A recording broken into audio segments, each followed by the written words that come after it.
Hi friends, मुठ्ठल Joshi. या व्हिडिओमध्ये आपण धर्मादाय आयुक्ताची जी भरती झाली होती, त्याचे म्हणजे काय रिस्पॉन्स शीटसुद्धा उपलब्ध झालेली होती. परंतु नॉर्मलायझेशन केल्यानंतर जे मिळालेल्या गुणांची यादी आहे, ती प्रसिद्ध झालेली नव्हती. परंतु आज नॉर्मलायझेशन नंतर मिळालेल्या गुणांची यादी प्रसिद्ध करण्यात आलेली आहे. तर त्याच संदर्भात आपण माहिती पाहणार आहोत. व्हिडिओ शेवटपर्यंत पहा.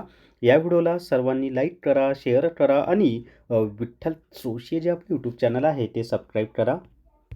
बी पब्लिकेशन पुणे यांनी उच्च न्यायालय प्रश्नपत्रिका संच 5000 हे पुस्तक प्रसिद्ध केलेलं आहे आणि हे पुस्तक सगळ्या पुस्तकांच्या दुकानावर तसंच अमेझॉन आणि फ्लिपकार्टवर उपलब्ध आहे आणि तुम्हाला पुस्तकांच्या दुकानावर सुद्धा हे मिळेल. तर बी पब्लिकेशन पुणे यांनी उच्च न्यायालय प्रश्नपत्रिका संच 5000 हे पुस्तक प्रसिद्ध केलेलं आहे. तर विठ्ठल जोशी जे आपलं टेलिग्राम चॅनल आहे ना, या चॅनलवर मी धर्मादाय आयुक्त निकाल यामध्ये इथं लिंक दिलेली आहे पहा.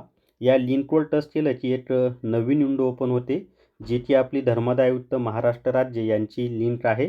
आणि मग या वेबसाईटवर गेल्यानंतर तुम्हाला सर्व पदांचं जी नॉर्मलायझेशन नंतर मिळालेले मार्क्स आहेत ते त्याच्या PDF डाउनलोड करता येतील.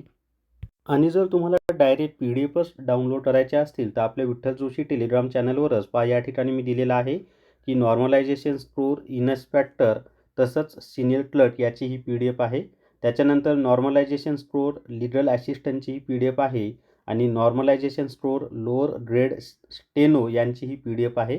तर अशा 3 PDF मी आपल्या विठ्ठल जोशी ॲपवर दिलेले आहेत.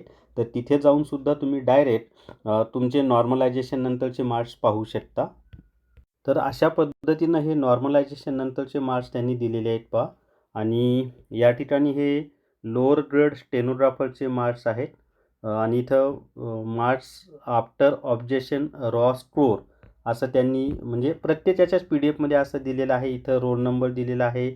या ठिकाणी म्हणजे ज्यांनी परीक्षा दिली त्या विद्यार्थ्याचं नाव आहे आणि या ठिकाणी नॉर्मलायझेशन नंतर मिळालेले जे मार्क्स आहेत त्याची माहिती या ठिकाणी दिलेली आहे. ऑब्जेक्शन घेतल्यानंतरचे जे मार्क्स आहेत ना, त्याची माहिती या ठिकाणी त्यांनी दिलेली आहे. रॉ स्कोर म्हणून त्यांनी त्या ठिकाणी ती माहिती दिलेली आहे पहा.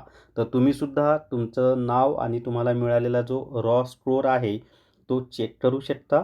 तर या व्हिडिओमध्ये एवढीच माहिती. या व्हिडिओला सर्वांनी लाईक करा, शेअर करा आणि विठ्ठल जोशी जे आपले यूट्यूब चॅनल आहे ते सबस्क्राईब करा. थांबूयात. Thank you very much.